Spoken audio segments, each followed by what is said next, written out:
abadde kaliisoliiso wa gavumenti Betty Olivina Misango Kamyatulomwe awumuziddwa. Omukulembeze w'eggwanga Yoweri Kaguta Museveni Tibuhaburwa alonze omulamuzi wa kkooti enkulu Aisha Naluze Battala okufuuka kaliisoliiso wa gavumenti omuggya. Omulamuzi Aisha Battala Naluze okutuuka wano ayise emitendera egy'enjawulo egy'essiga eddamuzi yaliko omwabi wa gavumenti gye yava n'afuuka omulamuzi kaakano kaliisoliiso wa gavumenti. Betty Olivina Misango Kamyatulomwe ekifo kino abadde akimazeemu ebbanga lya myaka 4 okuva ng'ennaku z'omwezi 15 omwezi ogw'omusanvu 2021 pulezidenti lwe yamulonda okudda mu bigere bya eyali kaliisoliiso wa gavumenti omulamuzi Irene Mulyagonja Kakooza. Amyuka omwogezi w'amakagoba pulezidenti Farouk Kirunda mu bubaka bw'ayisizza ku mutimbagano agambye nti akakasizza okulondebwa okw'omulamuzi Aisha Naluze Battala. Wabula bo ababadde abamyuka aba kaliisoliiso wa gavumenti okuli Dr. Patricia Achan Okiria wamu ne Antwi Nomugisha omukulembeze w'eggwanga abongedde ekisanja ekyokubiri kya myaka 4. Farouk Kirunda agambye nti amannya ag'abalondeddwa kaakano gasindikiddwa eri paalamenti okubakuba mu ttooki. Ssemateeka w'eggwanga asaawa ofiisi eya kaliisoliiso wa gavumenti era ssemateeka oyo awa omukulembeze w'eggwanga obuyinza okulonda kaliisoliiso n'abamyuka be babiri. Kamalabe na Buganda Charles Peter Mayiga alabudde abavunaanyizibwa ku byokwerinda mu bitundu bya Uganda byonna bayiga okuziba oluwonko wakati waabwe n'abantu ba bulijjo. Bw'abadde asinkanye omubaka wa gavumenti omuggya w'eggombolola y'Olubaga Moses Ariho mu Bulange Mengo Katikkiro ategeezezza nti enjawukana n'obutawuliziganya mu baweereza tebisaana kulabwako naddala mu b'ebyokwerinda. Mu nsi zonna ebyokwerinda gwe musingi ogusobola okukulaakulanya ensi oba okugitta. Ensi bwe baamu ebyokwerinda nga binywevu mubaamu eddembe omuntu asobola okutambula emisana n'ekiro. Kale ensi bwe baamu emirembe ebaamu eddembe n'obulamu bubaawo era awatali mirembe tewabaawo nkulaakulana. Era buli lwe tuwulira nti egindi waliyo obutayimbwa waliwo ebijambiya tutya kubanga olwo abantu bajja kwekukuma mu mayumba gaabwe era tewajja kubaawo mirimu gikolebwa. Naye ebyokwerinda byesigamye ku mpuliziganya na nkolagana. Mu nsi ento emirundi mingi balowooza ebyokwerinda byesigamye ku kutiisatiisa. Mbega omulungi tosobola kumumanya.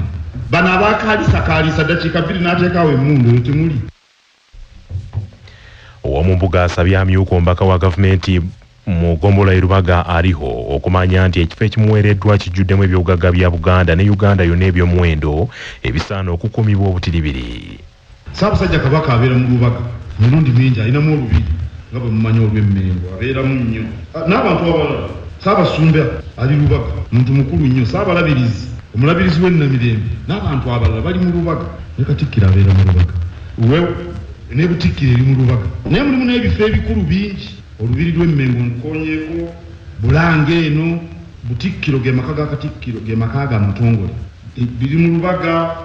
Amasiro g'e Kasubi Lutikko y'e Lubaga Lutikko y'e Namirembe amalwaliro bifo bikulu nnyo. Ebifo ebyo bintu bikulu nnyo ebisobola okuvaako emberebezi singa wabaawo omutawaana naddala olubiri olw'emmengo Bulange Kasubi ebyo bisobola okutabangula ekibuga oba n'eggwanga singa wabaawo omutawaana. Mu mbeera y'ebyobufuzi ebyokuwenja akalulu ebiriwo ensangi zino Katikkiro asabye ab'ebyokwerinda okweyisa obulungi eri bannabyabufuzi n'abawagizi baabwe. Tugenda mu kiseera ekyokulonda era mbasaasira kubanga mmwe mulina okukuuma emirembe. Weewaawo bwe tumuli bapoliisi oba b'amagye naye mmwe muwa amawulire ebitongole ebyokwerinda emirembe gibeerewo mu kiseera kino ekyakalulu.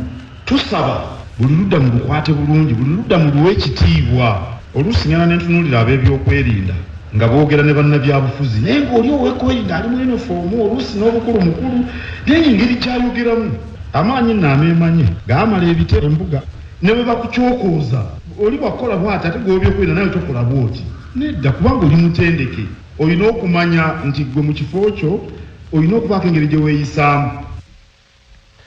Omubaka wa gavumenti omuggya w'eggombolola y'Olubaga Moses Ariho yeeyanzizza nnyo Ssaabasajja Kabaka ne gavumenti olw'okuwagira enteekateeka za gavumenti nekiyambako mu kukyusa embeera z'abantu. Njagala kwebaza the kingdom ne Ssaabasajja okulaba nti asapootinze nnyo education sector ate naawe nkwebaze olw'okuvaayo okusupportinga health sector okulaba nti especially mu kulwanyisa akawuka ka mukenenya n'oyogerera education sector. Owekitiibwa njagala kukwebaza olw'okusomesa nnyo ebikwatagana n'omwanyi kubanga ffe wano mu Buganda owekitiibwa emwanyi gino gituyambye nnyo okulaba nti gisomesa mwe tujja fiizi mwe tujja okuzimba amayumba mwe tujja okusupporting economy. Akutte bendera y'ekibiina ky'NRM okuvuganya ku bukulembeze bw'eggwanga. Era omukulembeze w'eggwanga Yoweri Kaguta Museveni Tibwabulwa olwaliro asiibye mu disitulikiti bbiri okuli Oyam ne Pakwaki ng'anoonya akalulu era n'akakasa nti bw'anaaba azzeemu okufuuka pulezidenti ekisanja eky'omusanvu waakukkiriza okutondebwawo kwa disitulikiti empya egenda okuyitibwa Abel wamu ng'eno yakukutula ku disitulikiti ye Oyam. Museveni agambye nti kino kigenda kuyambako okusembeza obuweereza ku bantu ababeera mu kitundu ekyo era okutuuka ku nzikiriziganya eno kivudde ku bakulembeze mu disitulikiti ye Oyam nga bakulembeddwamu ssentebe w'NRM Oyam Bosco Ogwal n'omumyuka wa ssentebe wa UPC mu bukiikakkono bwa Uganda Chris Ongom n'abamyuka ba ssentebe ba FDC mu bukiikakkono bwa Uganda n'abalala abamusabye disitulikiti empya. Mwami Yoweri Museveni agambye nti kino kyakuyambako n'okukolebwa okw'enguudo mu kitundu ekyo n'ebyetaaga ebirala ebirimu okulondoolwa. Jeno Yoweri Kaguta Museveni Tibwabulwa era asuubizza nti gavumenti ekoze ky'amaanyi okutebenkeza ebbendobendo ery'obukiikakkono bwa Uganda nga mu myaka egiyise guno gwe mulundi ogusookedde ddala ekitundu kino okumala okubeerawo nga tekiriimu ntalo n'agamba nti kivudde ku magye n'enneeyisa ennungi y'ebitongole by'ebyokwerinda ebyasindikibwa mu bitundu ebyo. The road from Lira to Otuki is very bad. Will we stop Bobby, Loro, and we do Abel? Okay, I will surrender for the district. But I will not stop. I will not stop the road. In the politics of sectarianism, of religion, of tribe, of discriminating against women or neglecting children. That's how we have been able to build a national political party, the NRM. A party attack and national. This one has enabled us to build other national institutions like the army, the police force, the civil service, the judiciary, and so on. Mu mbeera y'emu n'akutte bendera y'ekibiina kya NUP ku bukulembeze bw'eggwanga Robert Kyagulanyi Ssentamu Bobi Wine alabudde abantu batambula nabo nga banoonya akalulu nti beegendereze mu ntambula zaabwe kubanga eriyo abantu abongedde okubeerimbikamu. Kyagulanyi Ssentamu asinzidde mu disitulikiti ey'e Kasanda n'ey'e Mubende olwaleero gy'anoonyereza akalulu mu mbeera ey'obunkenke obutoogerekeka gy'ategeereza nti beekengedde nti eriyo abantu abakyamu abatambula nabo mu kunoonya akalulu abayinza okwenyigira mu bikolwa eby'effujjo nga bagenderera okubalemesa enkuŋŋaana zaabwe.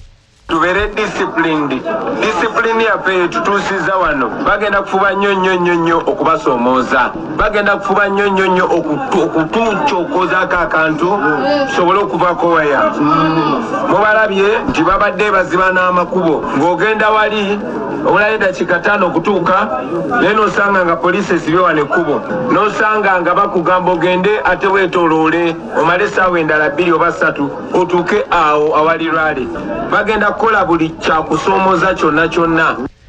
Mu disitulikiti y'e Mubende nayo Kyagulanyi Ssentamu alemeseddwa okuyita ku nguudo ennene Mwasanjala era bw'ati awaliriziddwa okuyita mu buwunjuwunju era n'okuyingira ekibuga Mubende akozesezza ntambula eya boodabooda. Ate munnakibiina kya Forum for Democratic Change FDC akikwatidde bendera okuvuganya ku bukulembeze bw'eggwanga Nathan Nandala Faabi leero akalulu akasagulidde mu disitulikiti y'Ekyenjojo Kibaale ne Kagadi wabula ng'e gy'asembedde akalubiriziddwa olw'abasirikale abamusuulidde emisanvu gye bigweredde nga bamugaanye okuyingira akabuga k'e Kagadi. Nandala Faabi wabadde atalaga disitulikiti eyo abeeyi abategeezezza nti obwavu balimu obuwunya n'okuwunya buvudde ku bukulembeze obuliwo obwa NRM oba binisa emisolo egitoogerekeka nga kaakano tebakyayinza na kukola magoba.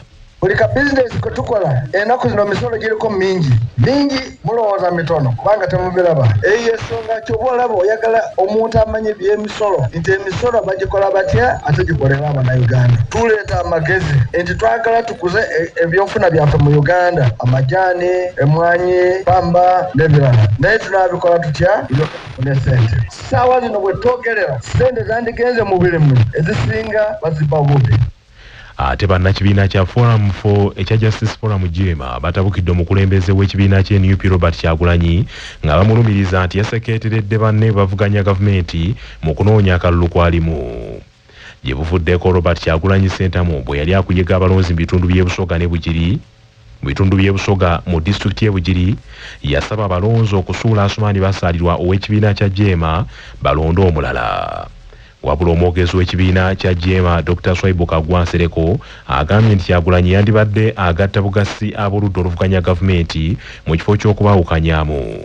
Naddala nga biva mu mukulembeze w'ekibiina ekiwabula gavumenti ekyandibadde kikolagana n'ebibiina binne byakyo nga Justice Forum Jema. Kyatwennyamizza nnyo kuba nti tukirabanga kyakwekontana eri mukulembeze munnaffe Mwami Kyagulanyi okuba nti ng'ali mu kitundu eky'e-Busoga yennyini eyo yasiimye nnyo n'okwebaza obuweereza era n'okumpi kusaba abalonzi baddemu okulonda Right Honorable Rebecca Kadaga omukuukuutivu ennyo mu NRM ate nga mu kiseera kyekimu bw'abakunga okuba nti bajjawo mukulembeze munne ow'oludda oluvuganya.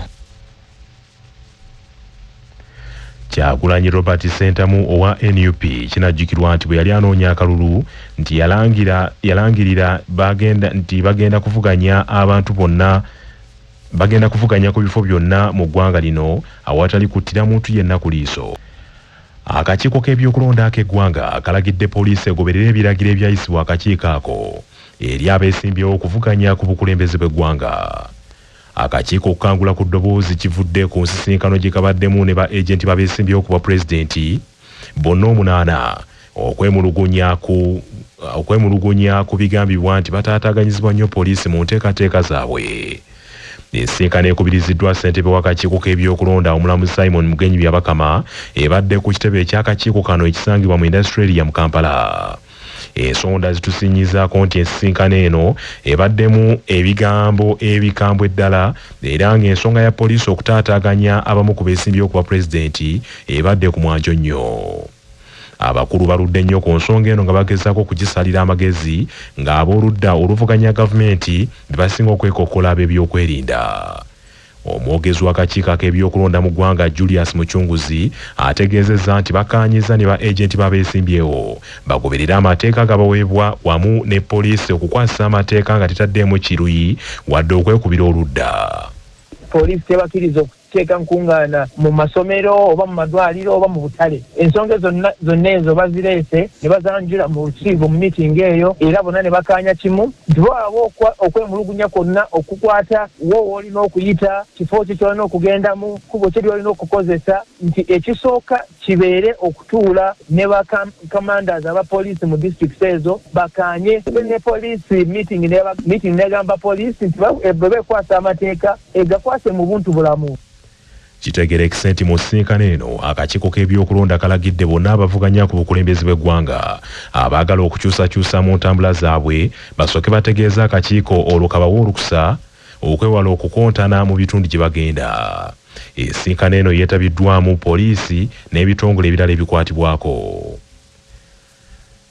Jacqueline Mbabazi mukyala we yali Ssaabaminisita John Patrick Amama Mbabazi alangiriddwa mu butongole nti ye yayitamu okukwatira ekibiina ky'NRM bendera ku kifo eky'omubaka wa paalamenti anaakiikirira abakadde ab'obugwanjuba bw'eggwanga. Jacqueline Mbabazi alangiriddwa ng'omuwanguzi ssentebe w'akakiiko k'NRM ak'ebyokulonda Dr. Tango Doi oluvannyuma lw'okufuna obululu 189 nga buno bukola ebitundu 58 ku buli 100 ku bululu bwonna obwakubiddwa. Jacqueline Mbabazi, total vote poll 189, percentage 58.0. Bashongoka Mary Kamaduka, 0 votes 0%. Gumisiriza Fidelis Guma, 0 votes 0%. Bategeka Lawrence Nkoto, 0. Obuwanguzi bwa Jacqueline Mbabazi buzzeewo oluvannyuma lw'akakiiko k'NRM akaali katawulula enkaayana z'akamyufu okusazaamu obuwanguzi n'ebyava mu kulonda kwonna okwasooka mu lutuula lwako olwaliwo omwezi ogw'omwenda omwaka guno. Akakiiko kano kategeeza nti okulonda anaakiikirira abakadde ku lwa NRM mu palamenti kwalimu vulugu mungi omwali n'okuleeta abalonzi abatakkirizibwa mu mateeka, okujingajinga amannya, okukozesa abalonzi okulonda emirundi egisukka mu 1 wamu n'okuwaanyisiganya enkalala z'abalonzi.